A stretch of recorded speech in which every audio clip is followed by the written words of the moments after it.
Hi, and welcome back to the channel. Do you have an older Tesla Model Y and wish you had ventilated seats like the new Model Y Juniper? In this video, I'm going to show you how I installed ventilated seat covers to keep me cooler in the summer.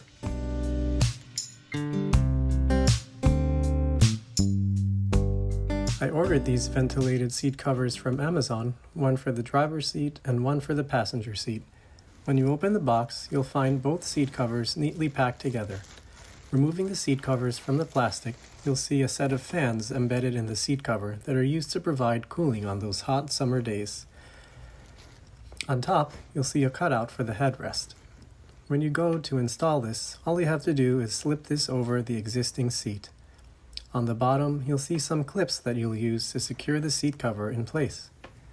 The controls for the seat cover are push buttons located on the seat cushion itself. This one happens to be the one for the passenger seat, as the buttons and wiring are on the side closest to the center console, which is where we'll be plugging this in.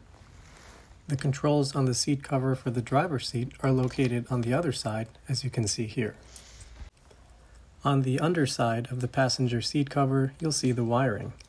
As you can see here, we'll be plugging this into the 12-volt socket in the center console.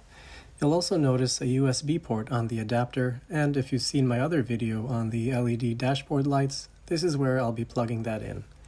There's also another wire that will connect to the seat cover on the driver's side.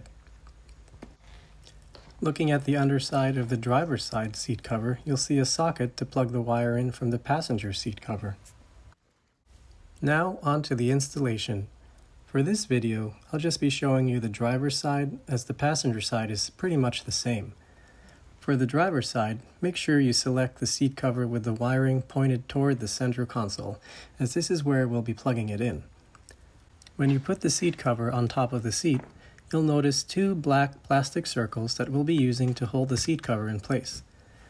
To get these through the seat, I had to remove the vegan leather flap wrapped around the back of the seat. This flap is secured by two straps clipped onto the bottom of the seat. I had to crawl into the back seat to access these clips to remove them.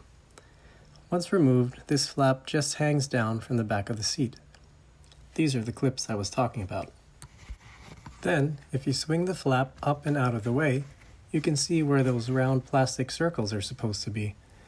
I just had to pull them through the seat and rotate them 90 degrees so they'll hold the seat cover in place. Here's what they look like after I set them in place. After that, I had to reconnect those clips back onto the underside of the seat where they were. Next, I just had to slip the seat cover onto the seat. As you can see here, it's a pretty close match to the existing black seats, even down to the stitching, so it blends in well with the rest of the car. So now I'll be sliding the seat cover over the headrest. It's a pretty tight fit, so you'll have to be a little patient as you carefully pull it down over the headrest. I had to work my way around the headrest and eventually got the seat cover over it. After that, I had to tuck in the back of the seat cover into the plastic backrest on the seat. Again, a little patience is needed here, as you'll have to carefully work your way around until everything is nice and snug. I started on the top and slowly worked my way to the sides. Then, I had to tuck the sides of the bottom part of the cover into the sides of the seat. After that, you'll notice two clips hanging down from the front of the seat cover. I ended up clipping these to a part of the seat that moves with the seat as you adjust it, making sure there were no issues from the movement of the power seat. I installed the passenger seat the same way, and as I mentioned earlier, all the wiring is routed to the center console. And as you can see here, I plugged the USB power plug for my LED dashboard lights into the built-in USB port on the seat cover's 12-volt adapter. Also, I routed the wiring to the front corners to ensure the wires don't get snagged when you close the cover.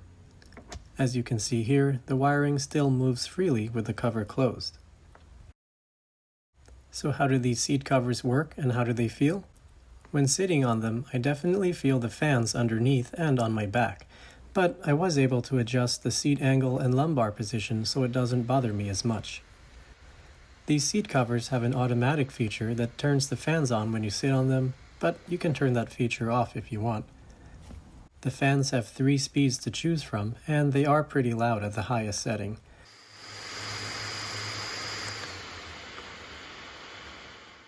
Also, I've noticed the cooling effect works best when you have the air conditioner on, which makes sense because the fans are just blowing around the available air in the cabin. So, was it worth it? For those hot summer days, I'd say yes, but I'm not sure how well the heated seats will work in the winter, as these seat covers do lay on top of the existing seats. I guess I'll find out in a few months. So, what do you think? Let me know in the comments below, and if you like this video, be sure to like and subscribe. Until next time, this is Bri the Tesla Guy.